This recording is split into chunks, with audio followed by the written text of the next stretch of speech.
बढ़ाएं अपना कदम सक्सेस की ओर मार्गदर्शन कोचिंग इंस्टीट्यूट के साथ। मार्गदर्शन कोचिंग इंस्टीट्यूट बिहार में एकमात्र कोचिंग संस्थान IIT JEE and medical entrance exam के लिए।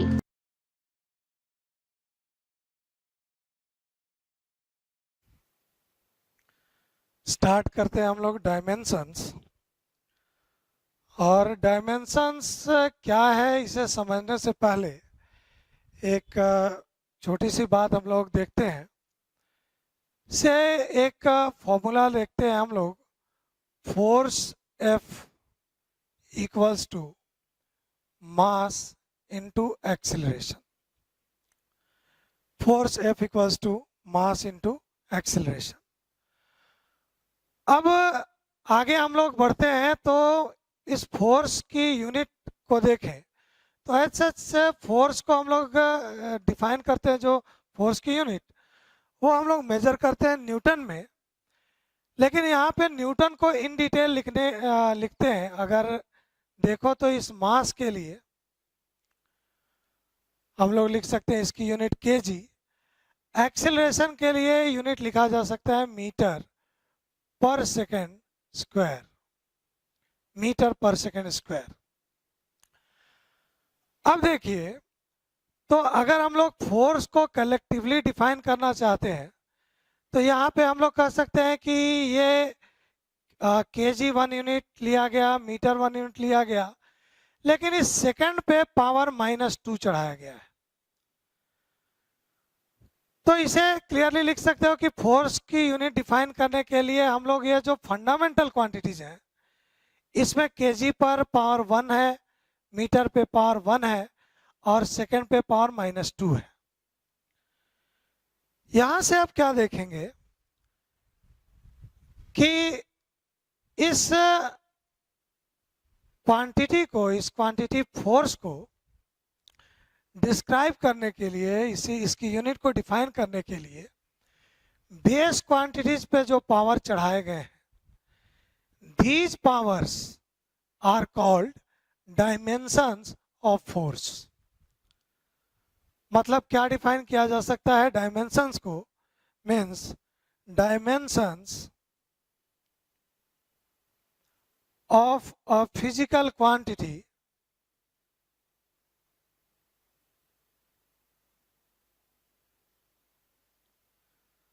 are the powers by which base quantities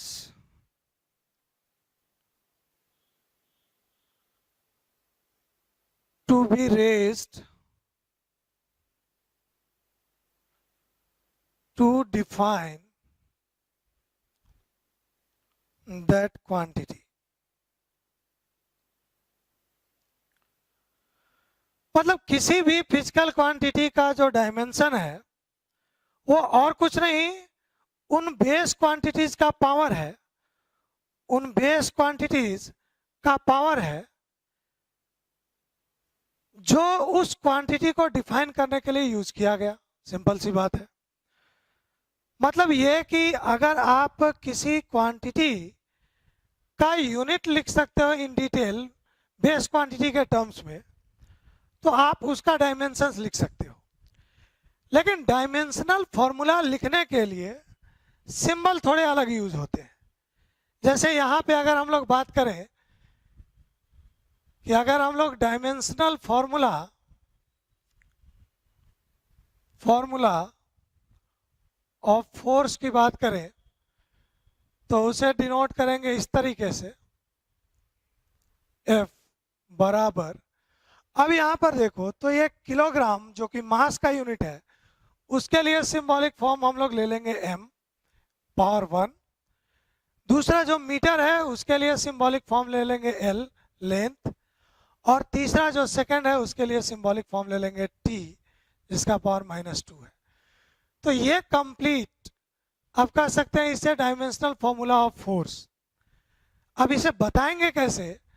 तो बताने का भी तरीका है कि अगर कहा जाए what is the dimensional formula of force, so dimensional formula of force can be written as that 1 in mass 1 in length and -2 in time। तो ये कंप्लीट मेथड है किसी भी फिजिकल क्वांटिटी के डायमेंशन को डिफाइन करने का, कि किस तरीके से आप उस क्वांटिटी का पहले करोगे क्या कि उस क्वांटिटी के यूनिट को फंडामेंटल फॉर्म में लिखें और उसके बाद उनके पावर्स जो है वही उसके डायमेंशंस कहलाएंगे। तो डायमेंशनल फॉर्मूला लिखने के लिए ये इन सारे टर्म को रिप्लेस करना होगा। जैसे जहाँ कहीं भी मास है उसको सिंबॉलिक फॉर्म में डिनोट करेंगे m से, जहाँ कहीं भी लेंथ है उसे l से, टाइम t से, करंट a से, टेम्परेचर k से, अमाउंट ऑफ सब्सटेंस इसके लिए वही मोल रखेंगे, एंड फाइनली ल्यूमिनस इंटेंसिटी इसके लिए कैंडेला रखेंगे। ये बार बार देखोगे कि यही 7 क्वांटिटीज आ रही हैं, क्योंकि एक बार हम लोग इसको डिफाइन कर पाते हैं, इसके बारे में इंफॉर्मेशन मिल जाता है, तो अब इन्हीं के हेल्प से हम लोग बाकी और किसी की भी क्वांटिटी का डायमेंशन लिख सकते हैं।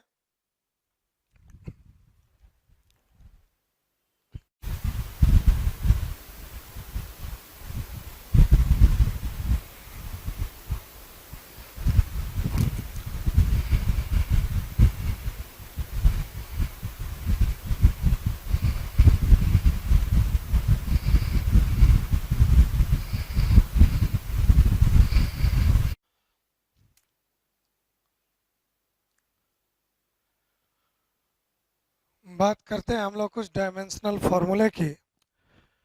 तो यहाँ पे हमने कुछ फिजिकल क्वांटिटी के डायमेंशंस को लिखा है, और ये किस तरीके से लिखा गया, तो पहली बात तो उन फिजिकल क्वांटिटी का आपको फॉर्मूला पता होना चाहिए। जैसे एरिया के लिए लंबाई लेंथ इंटू विड्थ, या मास डेंसिटी की बात करो मास पर यूनिट वॉल्यूम है। तो यहाँ से अगर देखें तो एरिया को हम लोग डिफाइन करते हैं लेंथ इंटू ब्रेड्थ, तो ये लेंथ भी मेजर करेंगे मीटर में, ये भी मीटर में, ये बनेगा मीटर स्क्वायर। अब हम लोगों ने क्या डिनोट किया, तो मीटर को डिनोट किया L से। तो जब इसी एरिया का डायमेंशनल फॉर्मूला लिखेंगे तो उसे डिनोट करेंगे L स्क्वायर।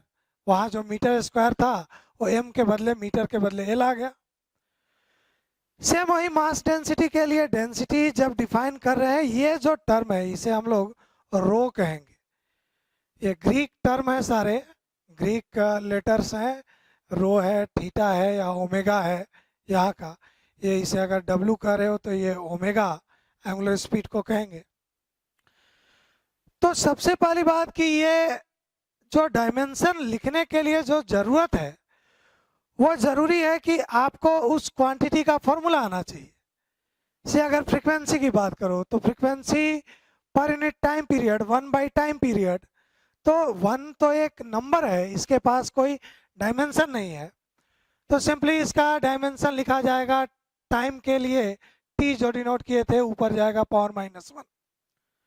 सिमिलरली फोर्स के लिए, अब फोर्स के लिए मास इंटू एक्सेलरेशन है, तो मास के लिए हमें अब मास और एक्सेलरेशन इनके अलग अलग डायमेंशन देखने होंगे। से मास के लिए हम लोगों ने लिखा m और एक्सेलरेशन के लिए लिखा LT-2 मीटर पर सेकेंड स्क्वायर के बदले। उसी तरीके से प्रेशर को डिफाइन करते हैं फोर्स पर यूनिट एरिया। अब फोर्स की बात करोगे तो फोर्स के लिए अपने पास फॉर्मूला है, dimensional formula mLT-2 divided by area L2 length square. अब इसे ऊपर ले जाओगे पावर को 1 - 2, ये -1 रहेगा। सेम वर्क की बात कर लो, फोर्स इंटू डिस्टेंस। अब फोर्स के लिए क्या लिखेंगे, तो फोर्स का डायमेंशन हम लोगों ने निकाल रखा है mLT-2, डिस्टेंस के लिए L है, पावर L का 1 टोटल 2। काइनेटिक एनर्जी वैसे ही देखते हैं। अब काइनेटिक एनर्जी में ½ mv² है। सबसे पहली बात कि ये जो नंबर है उस नंबर का कोई डायमेंशन है, नंबर कोई फिजिकल क्वांटिटी है ही नहीं, उसके डायमेंशन की बात ही नहीं करेंगे। तो इस नंबर का कोई डायमेंशन नहीं है। अब ये मास के लिए हम लोगों ने m लिखा, वेलोसिटी के लिए लिखेंगे lt -1 और इसका स्क्वायर। तो वेलोसिटी मीटर पर सेकेंड lt -1 इसका स्क्वायर। अब ये स्क्वायर आया 2 और ये आया -2, तो ये काइनेटिक एनर्जी के डायमेंशन को लिख सकते हैं ml2t -2। अब एक इस क्वांटिटी पे आते हैं एंगल पे। तो इसे क्या देखेंगे कि ये हम लोगों ने डिफाइन किया था प्लेन एंगल को आर्क बाय रेडियस। तो अब इस आर्क को भी हम लोग मीटर में लेंथ ही है, रेडियस भी लेंथ है। अब लेंथ ऊपर लेंथ नीचे कोई डायमेंशन नहीं रहा, इसलिए हमने इसमें हर के पावर को 0 ही दिखाया है। आप सिंपली l⁻⁴ 0 कह सकते हो। और इस बेसिस पे कहेंगे कि ये थीटा डायमेंशनलेस है, क्योंकि कोई डायमेंशन ही नहीं। वही आगे अगर इस क्वांटिटी पे आ जाओ एंगुलर स्पीड पे, तो जैसे नॉर्मल स्पीड की बात करो तो distance by time, angular speed is angle by time. अब यहाँ पे जब डायमेंशन लिखेंगे एंगुलर स्पीड का, तो इस एंगल की बात करो, ये तो ऑलरेडी डायमेंशनलेस है, बचा सिर्फ t। पावर ऊपर गया -1, तो ये ओमेगा की यूनिट हो गई t -1। अब इस बात को समझिए कि इस तरीके से जो भी 8, 10, 9 क्वांटिटी का हम लोगों ने डायमेंशन यहाँ देखा। अब अपने सिलेबस में सिर्फ ये 9 क्वांटिटी ही नहीं पढ़ने हैं। अगर 11, 12 की बात करो तो 11th और 12 में ही कम से कम मोर देन 100 फिजिकल क्वांटिटी के बारे में हम लोग स्टडी करेंगे।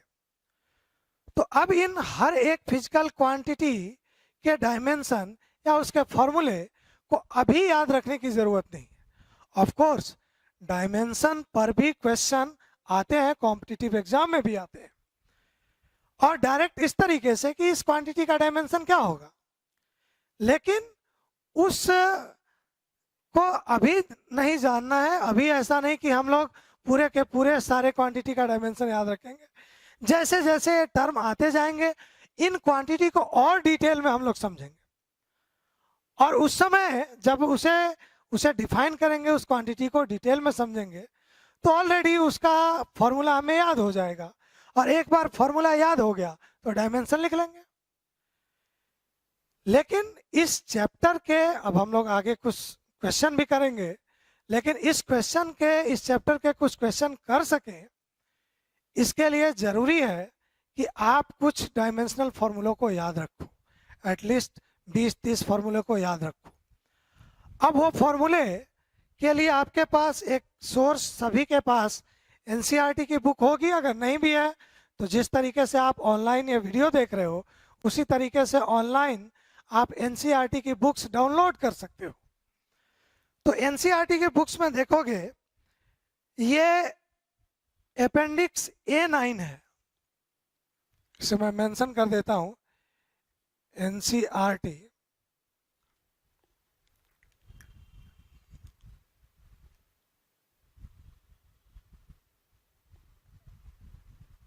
Appendix A9। और तो इसमें आप देखोगे क्या कि सभी क्वांटिटी का डिटेल से, सभी क्वांटिटी के बारे में एक तरफ, दूसरी तरफ उनका फॉर्मूला, डायमेंशन, एवरीथिंग।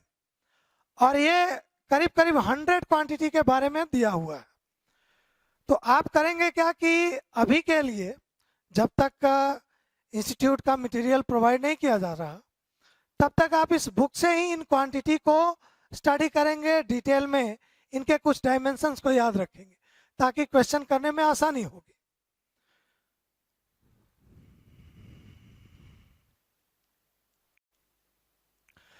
अब इन 9 क्वांटिटी को ही हम लोग एक एग्जांपल के फॉर्म में देख रहे हैं यहाँ पे।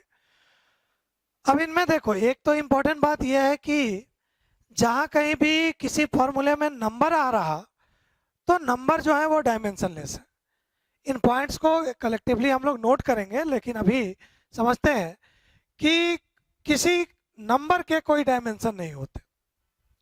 दूसरी बात कि ऐसी कोई फिजिकल क्वांटिटी है जिसमें से एक एग्जांपल हम लोग ये देख रहे हैं एंगल का, कि इस एंगल का यूनिट है, यूनिट अगर देखोगे तो ये एंगल का यूनिट रेडियन हम लोगों ने डिफाइन किया था।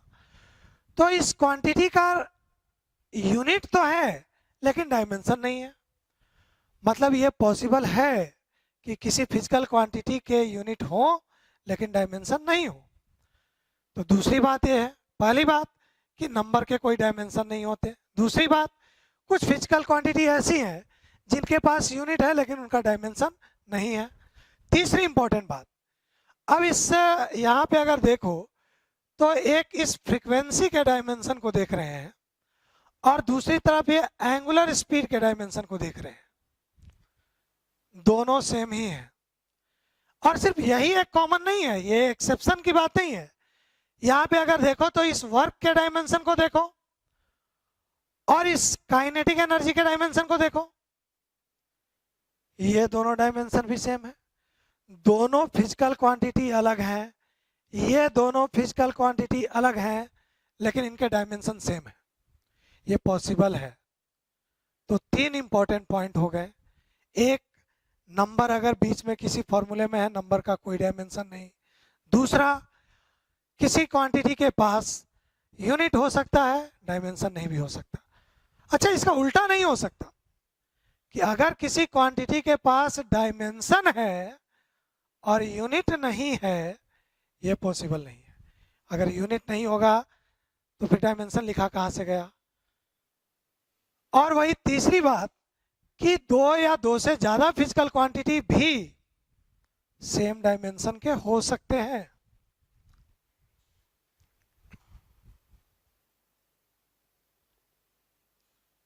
कट कर दिया।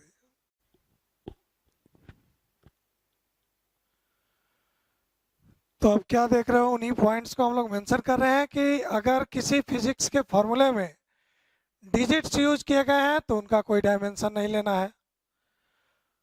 दो से ज्यादा फिजिकल क्वांटिटी सेम डायमेंशन के हो सकते हैं। अगर किसी क्वांटिटी की बात करो कि अगर वो डायमेंशन लेस है तो जरूरी नहीं है, मे नॉट बी यूनिटलेस। लेकिन अगर वो क्वांटिटी यूनिटलेस है देन मस्ट बी डायमेंशनलेस।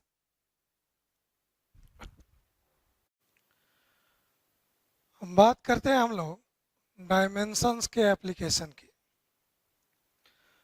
मतलब अगर देखो तो शुरुआत में हम लोगों ने फिजिकल क्वांटिटी के यूनिट को डिफाइन किया, तो वो एक ज़रूरी काम था, क्योंकि अगर हम लोग फिजिक्स के इक्वेशन में फिजिकल क्वांटिटी को रखेंगे तो उनकी वैल्यू को रखना होगा। उनकी वैल्यू को रखने के लिए उनको मेज़र करना होगा और मेज़रमेंट के लिए उस क्वांटिटी का यूनिट डिफाइन किया गया। लेकिन जब कभी हमें किसी फिजिकल क्वांटिटी के यूनिट का पता हो तो उस यूनिट के हेल्प से ही हम लोग उस क्वांटिटी के डायमेंशंस को लिख लेते हैं। तो बात अब यह है कि अगर हमें यूनिट के पता होने से डायमेंशन का पता है तो फिर ये डायमेंशनल फॉर्मूले को लिखने का क्या बेनिफिट। ये क्या बस हम लोग एक सिंपल रूटीन वर्क का कर रहे हैं या इसके कुछ यूजेज हैं? बहुत ही इंपॉर्टेंट यूज है डायमेंशंस के।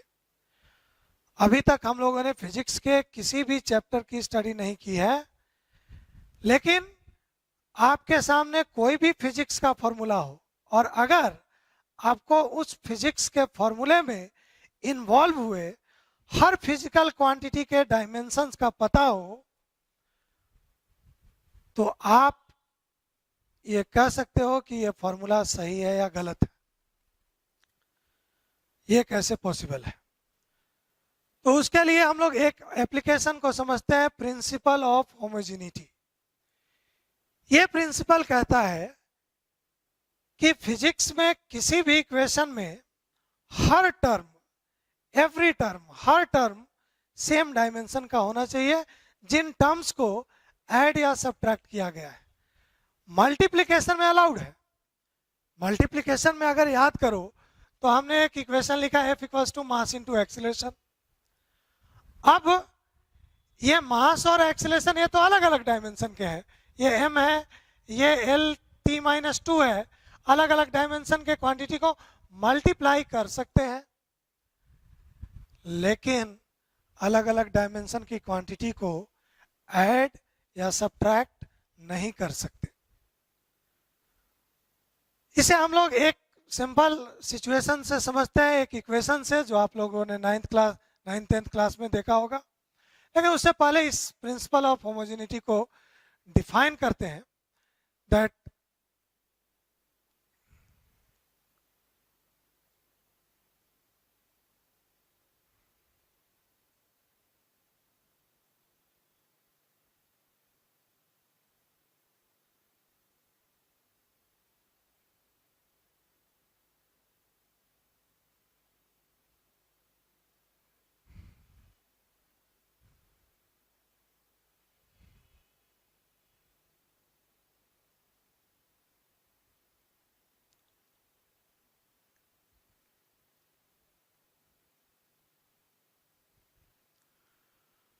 तो हर वो टर्म जिसे किसी इक्वेशन में जिन टर्म्स को जोड़ा या घटाया गया है वो सभी के सभी सेम डायमेंशन के होने चाहिए। अब याद करो एक फॉर्मूले को, एग्जांपल के लिए जैसे हम लोगों ने एक फॉर्मूला लिया v equals to u plus a t. ये फॉर्मूला काफी पहले से आप लोग पढ़ते भी आ रहे होगे क्लास 9 से ही। अब यहाँ पर ये वेलोसिटी है, ये भी वेलोसिटी है, इनिशियल वेलोसिटी, ये किसी टाइम t पे वेलोसिटी, ये पार्टिकल का एक्सेलरेशन एंड टाइम। अब जरा देखते हैं, हम लोग अभी तक पढ़ते आ रहे हैं, ये इक्वेशन सही है, ये हमें पता भी है, लेकिन क्या ये इस प्रिंसिपल ऑफ होमोजेनिटी को फॉलो करता है? क्या इसमें ऐड या सब्ट्रैक्ट होने वाले टर्म के डायमेंशन सेम है? तो अब अगर पहले इस वेलोसिटी के डायमेंशन को देखो तो ये है एल टी माइनस वन, जो हम लोगों ने देखा भी पहले। फिर ये भी तो वेलोसिटी ही है, इनिशियल वेलोसिटी, ये भी होगा एल टी माइनस वन। अब यहाँ पे आते हैं तो इसमें एक्सेलरेशन के लिए L T minus to, time के लिए टी, एक स्टेप और बढ़ते हैं, ये तो एल टी माइनस वन ही है, ये भी एल टी माइनस वन ही है। इसमें अगर देखो तो ये power minus two plus one, ये भी क्या बचा? L T minus one. अब ये जो तीन टर्म है, इन तीनों टर्म के डायमेंशन सेम है, इसलिए तो ये फॉर्मूला सही है। अब ऐसे किसी एक और एग्जांपल देखते हैं, से अगर एक फॉर्मूला है s equals to u t plus half a t square. अब इस फॉर्मूले के लिए भी देखो तो ये लेंथ है, ये velocity L T minus one, time T. यहाँ पे आते हैं, हाफ का कोई डायमेंशन नहीं होता, एक्सेलरेशन का लिखा गया L T minus two T two, एक स्टेप और बढ़ जाओ, यहाँ भी T minus one plus one, T power zero, L लिखा, minus two plus two, L रहा। इन सभी टर्म का डायमेंशन सेम है। लेकिन अब एक और बात को समझो, एक और एग्जांपल से। अगला फॉर्मूला मैंने लिखा v square u square plus a into s. अब ये कौन सा? ये तो गलत है फॉर्मूला। ऑफ कोर्स गलत है। गलत इसलिए है क्योंकि यहाँ पर टू होना चाहिए, लेकिन हमने जानबूझ करके किसी को दिया कि ये लो, तुम्हें डायमेंशन आता है, तुम तो सारे फॉर्मूले चेक कर सकते हो, इसे चेक करो। और वो चेक करने चला, तो ये चेक करने चला तो क्या लिखा? L T minus one velocity का ये स्क्वायर है, फिर L T minus one velocity का स्क्वायर है, एक्सीलरेशन का L T minus to, distance L है, एक स्टेप और बढ़े, L two T minus to, L two T minus to, L two, one and one two, T minus to. ये भी सही। अब ये क्या हुआ है? ये जो हम लोग देख रहे थे कि अब तो किसी भी फॉर्मूले को डायमेंशन के मेथड से चेक करने का तरीका हमें पता चल गया, लेकिन जब हमने इस गलत फॉर्मूले को, ये न्यूमेरिकली इनकरेक्ट है, चेक किया तो ये भी सही हो गया। तो ये समझना है कि अगर आपको डायमेंशंस आ गए तो आप चेक कर सकते हो, लेकिन ऐसा नहीं कि सब कुछ करेक्टली चेक कर सकते हैं। यहाँ पे क्या कर सकते हैं कि अगर ये फॉर्मूला डायमेंशनली करेक्ट है लेकिन ये न्यूमेरिकली इनकरेक्ट है, इस फॉर्मूले के बारे में कह सकते हैं this formula is dimensionally correct but numerically incorrect। मतलब कि एक बार आपने किसी को डायमेंशनली करेक्ट कर दिया तो जरूरी नहीं कि वो बिल्कुल 100% करेक्ट हो। न्यूमेरिकल टर्म्स जो यूज होंगे उनको डायमेंशन चेक नहीं कर सकता। लेकिन ये भी ट्रू है कि अगर इसी फॉर्मूले में कोई इस न्यूमेरिकल वैल्यू को करेक्ट करके रखे और 80 स्क्वायर के बदले 80 कर दे, मान लो ये हटा दिए, तो यहाँ भी ये t रहेगा, इस टर्म में ये t-2 और t, यहाँ पे LT-1 आ जाएगा, ये L और ये LT-1 आ जाएगा। मतलब क्या हुआ कि अगर किसी फॉर्मूले को अगर देखो तो डायमेंशनली अगर उसे आपने इनकरेक्ट कर दिया तो फॉर्मूला तो पक्के तौर पे इनकरेक्ट होना है। लेकिन अगर डायमेंशनली करेक्ट है तो पॉसिबिलिटी है कि वो फॉर्मूला न्यूमेरिकली इनकरेक्ट हो जाए।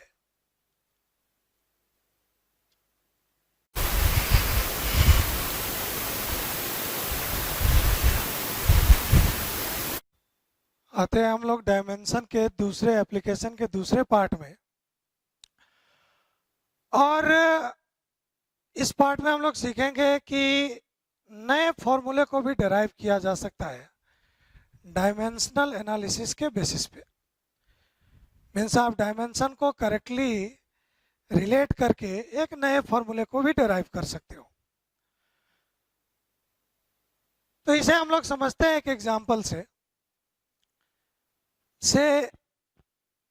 किसी स्ट्रिंग के हेल्प से, धागे की मदद से एक पार्टिकल है से m मास का, और इस पॉइंट को फिक्स कर दिया गया है, ये धागे का लेंथ l है, और इसे किसी सर्कुलर पाथ पे रोटेट कराया जा रहा है। ये पार्टिकल रोटेट कर रहा है तो इसकी स्पीड भी है कुछ, जैसे v स्पीड से रोटेट कर रहा।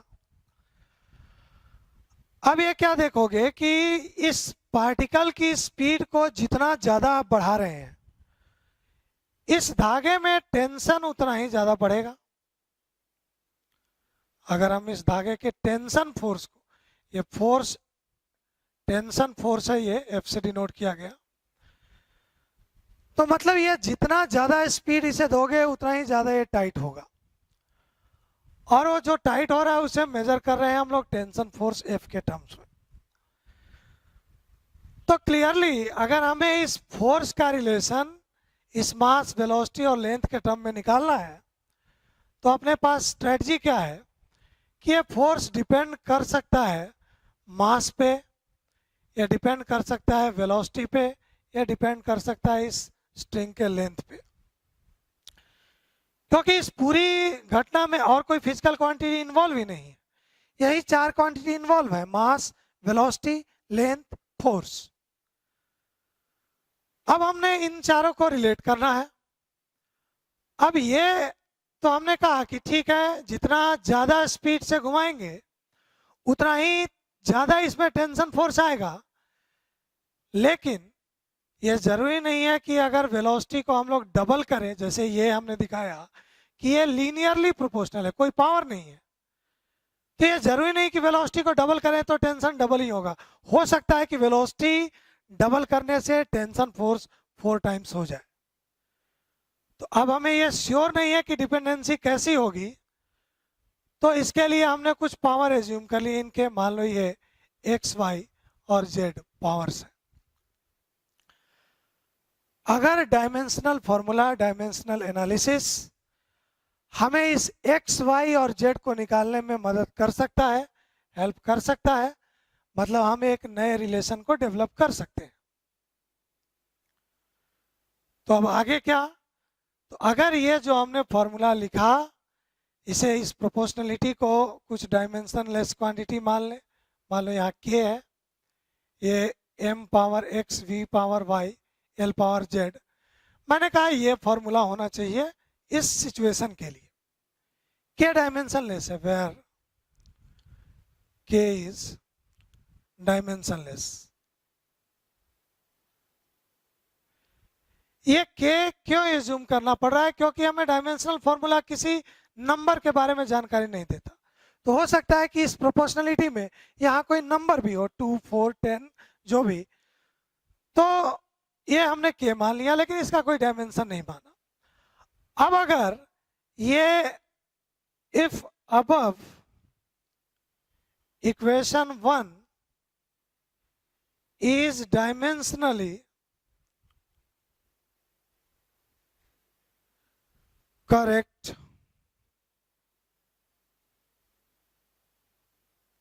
then अगर ये इक्वेशन हमने मान लिया करेक्ट है, तो करेक्ट है तो दोनों साइड के डायमेंशन एक जैसे होने चाहिए, क्योंकि हमने देखा दिस इक्वल्स टू दिस। तो ये ऐसा तो हो नहीं सकता कि फोर्स बराबर प्रेशर आ जाए या फिर मास बराबर लेंथ आ जाए।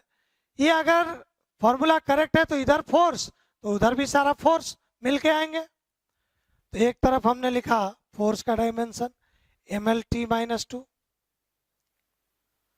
दूसरी तरफ k डायमेंशनलेस है, तो बचा क्या? मास m, velocity lt-1, length l, power z। Power जो था वैसे हमने लगाया, और इन क्वांटिटीज का अगर इसका डायमेंशन लिखे है फोर्स का, तो इन क्वांटिटी का भी डायमेंशन लिख दिया गया। अब डायमेंशन दोनों तरफ होने चाहिए सेम। एक स्टेप और चलते हैं। मास का डायमेंशन इधर 1 है, लेंथ का 1 है, टाइम का -2 है। मास का डायमेंशन x है, लेंथ का, अब यहां देखो ये पावर y भी आएगा, वहां पावर z भी आएगा, फिर बचा एक टाइम, इसका पावर -1 -y। अब अगर दोनों तरफ हमें डायमेंशनली करेक्ट करना है इस इक्वेशन को, तो दोनों तरफ के डायमेंशन को सेम करने होंगे, और दोनों तरफ के डायमेंशन को अगर इक्वेट करें, इक्वेटिंग डायमेंशंस,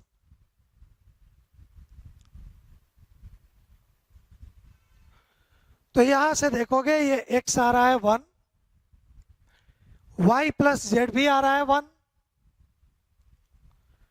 और -y की वैल्यू आ रही है -2। x और y तो हमें इजिली यहां से मिल गए, x इक्वल्स टू 1 और y इक्वल्स टू 2।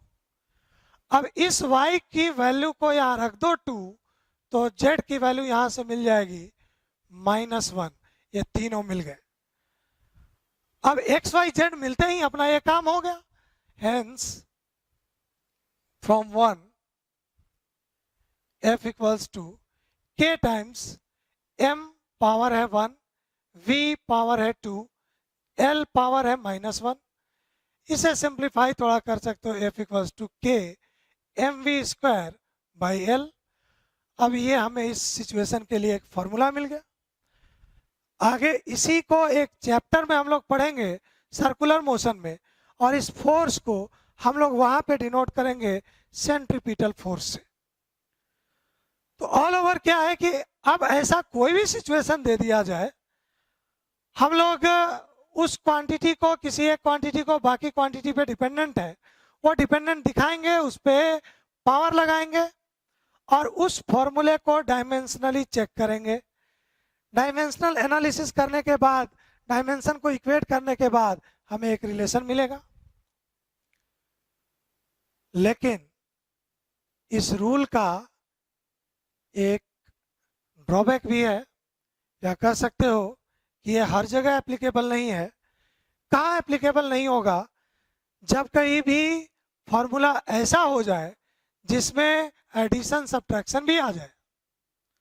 मतलब आप ऐसे मल्टीप्लिकेशन वाले फॉर्मूले को तो डिराइव कर सकते हो, लेकिन अगर आपके पास कोई फॉर्मूला कहा जाए v equals to u plus at, इसे डिराइव करो, तो यहाँ पे अपना डायमेंशनल एनालिसिस फेल है। इस मेथड से आप उस फॉर्मूले तक नहीं पहुंच सकते। तो अब हम लोग इस इन डायमेंशनल और यूनिट दोनों पर ही आगे कुछ न्यूमेरिकल क्वेश्चन करेंगे, क्योंकि ये कह सकते हो कि उतना ही इम्पोर्टेंट है फिजिक्स में न्यूमेरिकल पार्ट जितना कि थ्योरी पार्ट। तो हम लोगों ने डायमेंशन और यूनिट के बारे में जानकारी ली। अब इनके बेसिस पे न्यूमेरिकल्स हम लोग करेंगे और उन न्यूमेरिकल के बेसिस पे आगे इस चैप्टर को बढ़ाएंगे।